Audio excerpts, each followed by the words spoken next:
On to football now, and Adelaide has delisted veteran Ian Callanan and untried youngster Nick Joyce as preparations begin for next season.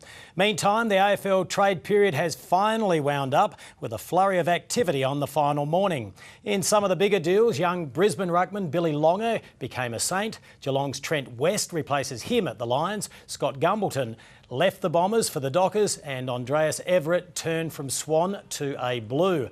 Warren Tredrea joins us live now for a wash-up on what's been a very drawn-out trade period. And which of our local clubs fared better? I think him marginally Port Adelaide, and that's only because of the Jared Polak deal. I think both clubs wanted him.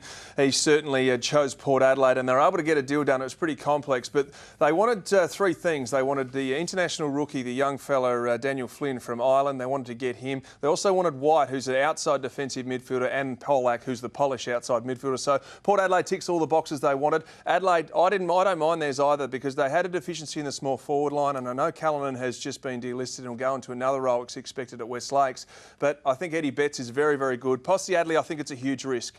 He's 2 years guaranteed for a guy who's 32. I'm only 34 and I've been out of it for a while, so I think it's a bit of a risk, but he can play a good backup role. I just don't want to see him caught behind, in front of Jenkins and the like. I think Lewis Johnson certainly needs an opportunity, but Adelaide, I think they've done pretty well at the end of it. I think you're angling for a new contract. Now, there's a bit happening in the SANFL as well. Yeah, plenty going on.